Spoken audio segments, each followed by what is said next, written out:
Eh oui, bienvenue à ce télématin, je vais te parler d'Esther. Esther, c'est une femme qui était courageuse. Je ne te parle pas d'Esther seulement sous la version de la Bible, non. Je vais essayer un peu d'imaginer.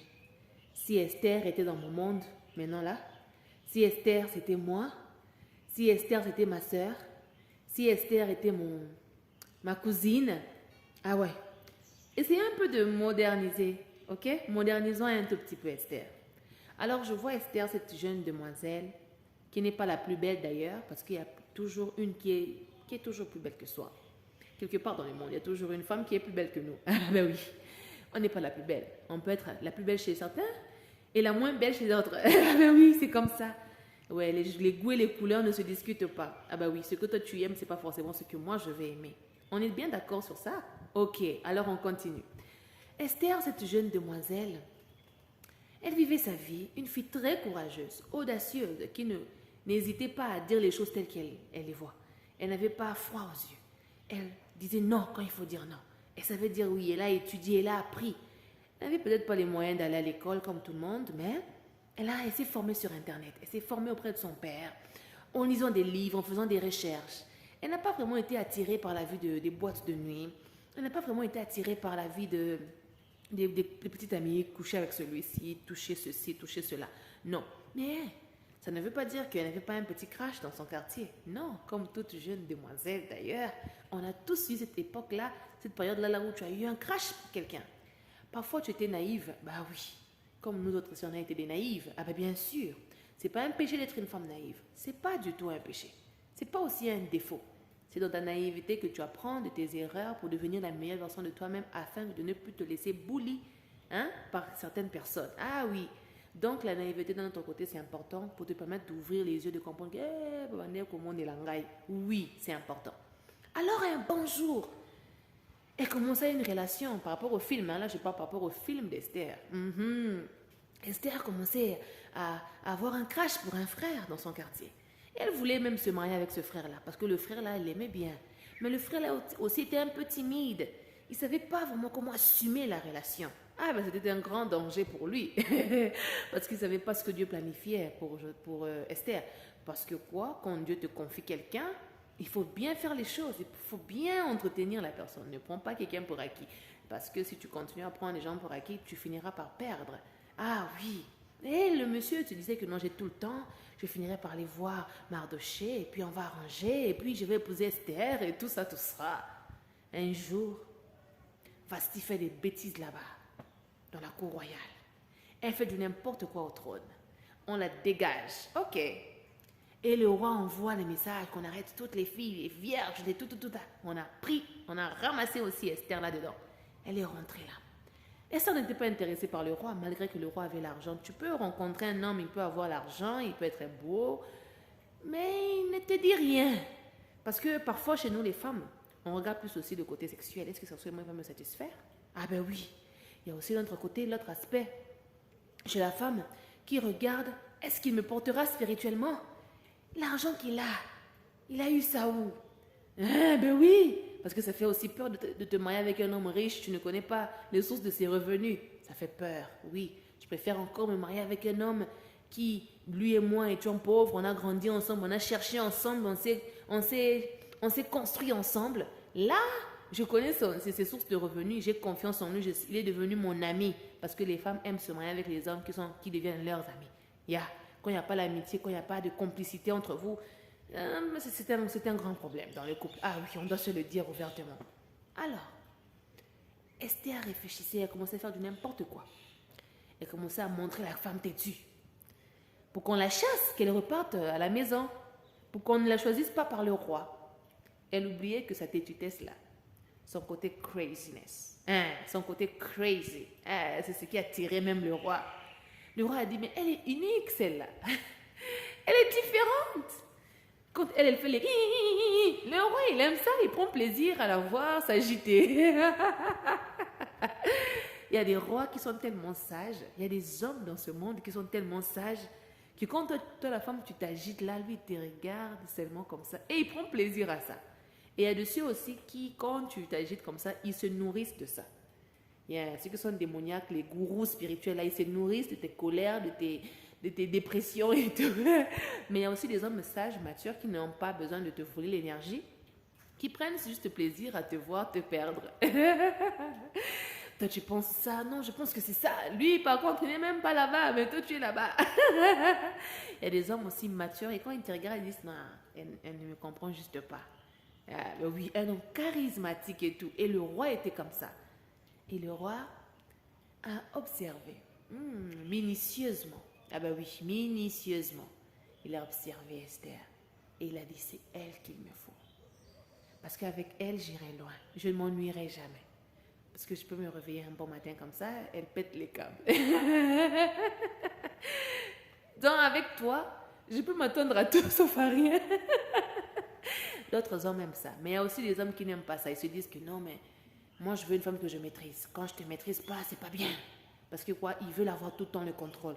Mais parfois dans l'amour, c'est pas bien d'avoir tout le temps le contrôle. Il faut laisser aussi parfois la femme essayer de te montrer que, mais, ah ben oui, c'est comme ça, c'est important. D'où, quel est le genre d'Esther que tu es? Ah, c'est une bonne question. Le genre d'Esther que je suis? Têtu ou pas têtu? Brutal ou pas brutal? Parce que tôt ou tard, Esther finira par se poser. Elle finira par accepter sa mission, par assumer, par incarner son rôle de reine. Et quand tu mélanges le rôle de reine avec une certitude, une authenticité, une affirmation positive, une nature que pas beaucoup de femmes ont, ça te rend unique, ça te rend plus attirante.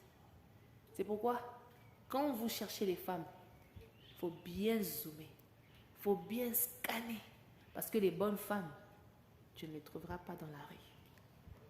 C'est bon? C'est bon? D'un côté ou d'un autre, nous sommes toutes des Esther. Il arrive des périodes dans nos vies où nous sommes des Esther. Là où tu te dis, non, je préfère être avec un homme qui me connaît mieux. Je préfère être avec un homme... Désolée, c'est mon chien. Je suis désolée. Elle m'énerve. Je vais te taper. Désolée. J'ai voulu me fâcher contre elle, mais je me suis souvenue que je suis à la télé. Non. Non. Je disais, désolée, pression. Je disais, il y a de ces femmes qui veulent être avec des hommes qu'elles maîtrisent. Ah ben oui, je préfère me mettre en relation avec un homme que je maîtrise.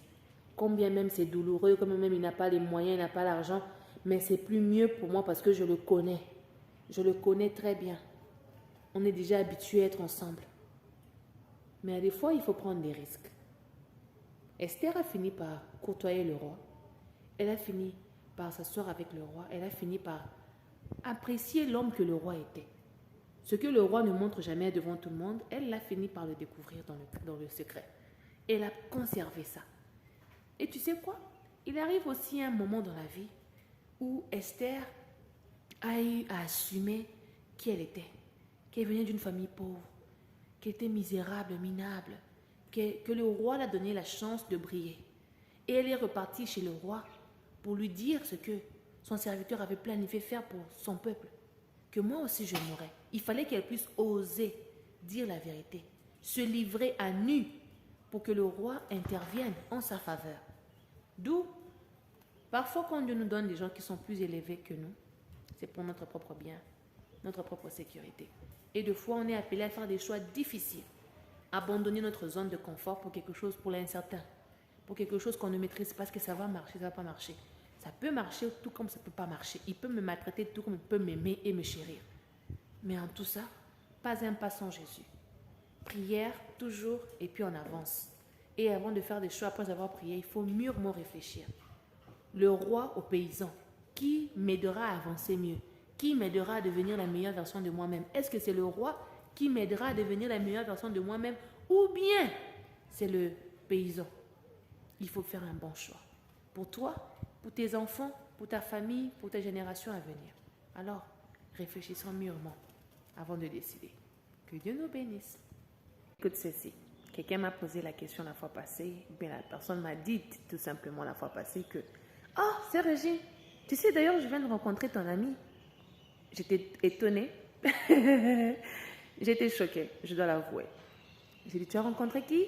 Non, j'ai rencontré ton ami, d'ailleurs, elle me parlait même de toi et tout, comment vous êtes proches et tout ça.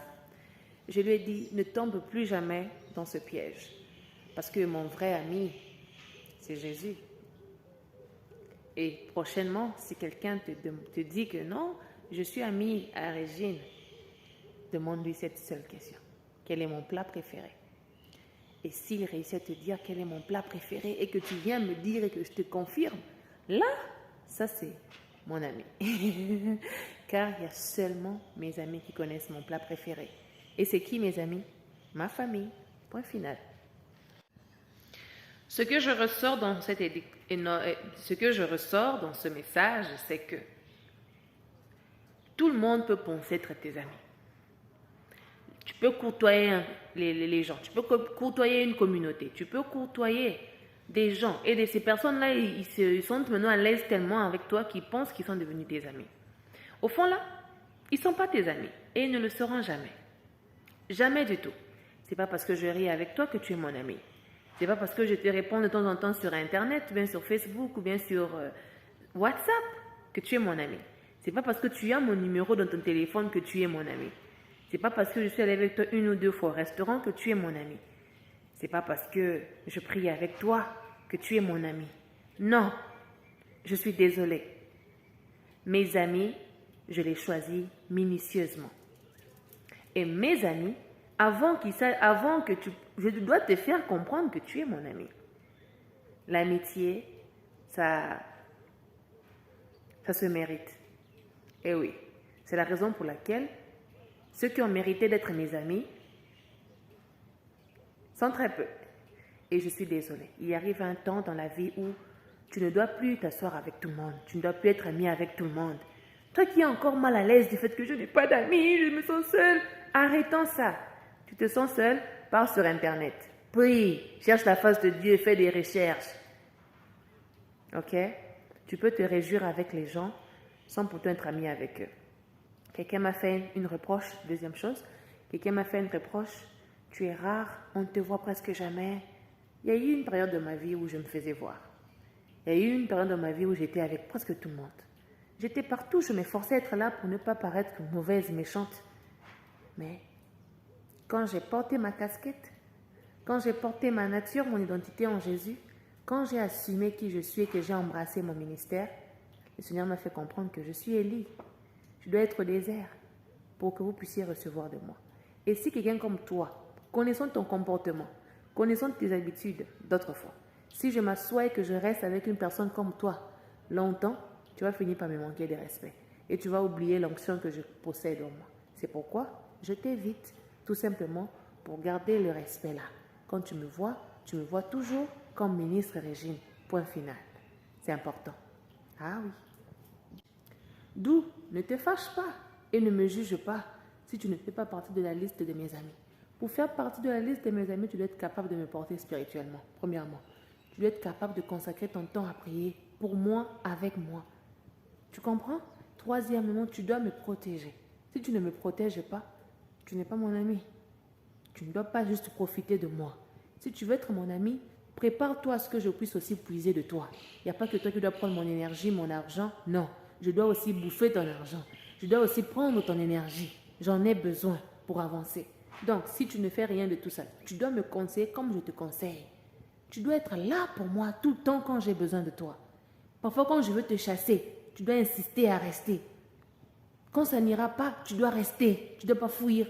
J'aime pas ce que la personne l'a dit. Quand tu es en colère, pars, éloigne-toi. Non. Même quand tu es en colère, tu dois rester.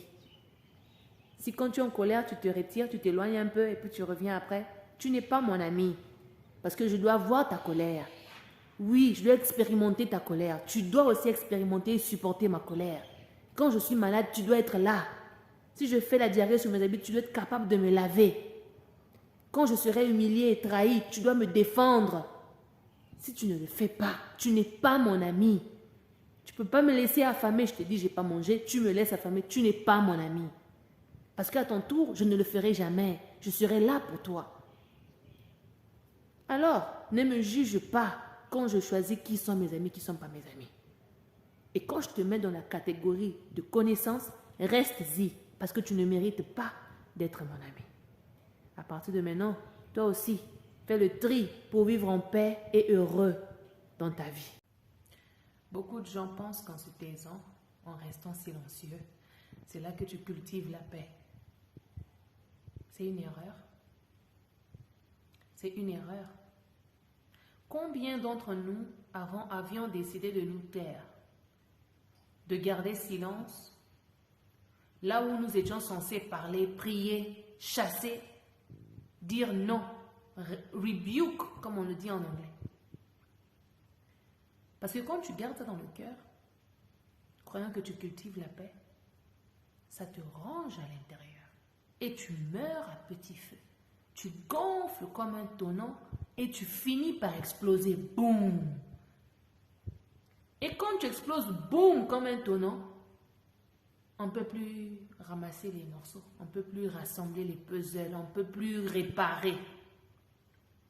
C'est la raison pour laquelle, avant de garder le silence, il faut te rassurer que tu as utilisé tous les pions.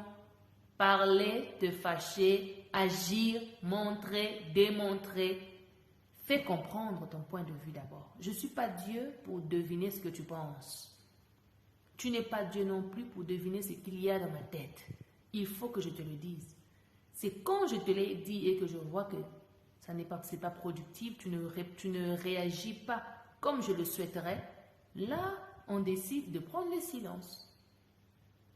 Mais avant de prendre le silence, je dois te faire comprendre pourquoi je suis mécontente, pourquoi je suis fâchée. Et je dois te le faire comprendre clairement, avec des mots bien minutieux, bien précis, bien choisis. Combien d'entre nous avons choisi le silence et sont morts dans le silence-là? Avions perdu parce qu'on était resté silencieux. Non, Dieu va agir pour moi, Dieu va faire pour moi, Dieu va me défendre, il va parler pour moi. Non, non.